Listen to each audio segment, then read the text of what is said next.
ফেব্রুয়ারি মাসে আত্মপ্রকাশ হতে যাচ্ছে বৈষম্য বিরোধী ছাত্র আন্দোলন ও জাতীয় নাগরিক কমিটির নেতৃত্বে নতুন রাজনৈতিক দল। এই মাসেই ঘোষণা করা হবে দলের নাম।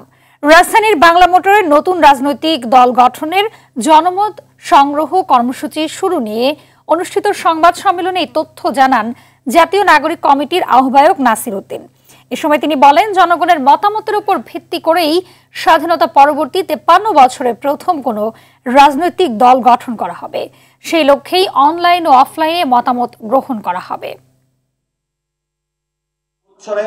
বাংলাদেশের ধসে পড়া প্রতিষ্ঠানগুলো এবং মুজিববাদী সংবিধান এবং ভারতীয় যে এক্সটেনশন যে শক্তিগুলো বাংলাদেশে ক্রিয়াশীল হয়ে বাংলাদেশের সার্বভৌমত্ব প্রতিনিয়ত ভুলুণ্ঠিত করছে, সেগুলোর প্রতিবাদে দাঁড়িয়ে এই জনগণের জন্য একটি দল উপহার দেওয়ার জন্য যেসব প্রতিবন্ধকতা আছে সেগুলো এই ফর্মের মধ্যে আমরা ডেটাগুলো পাবো।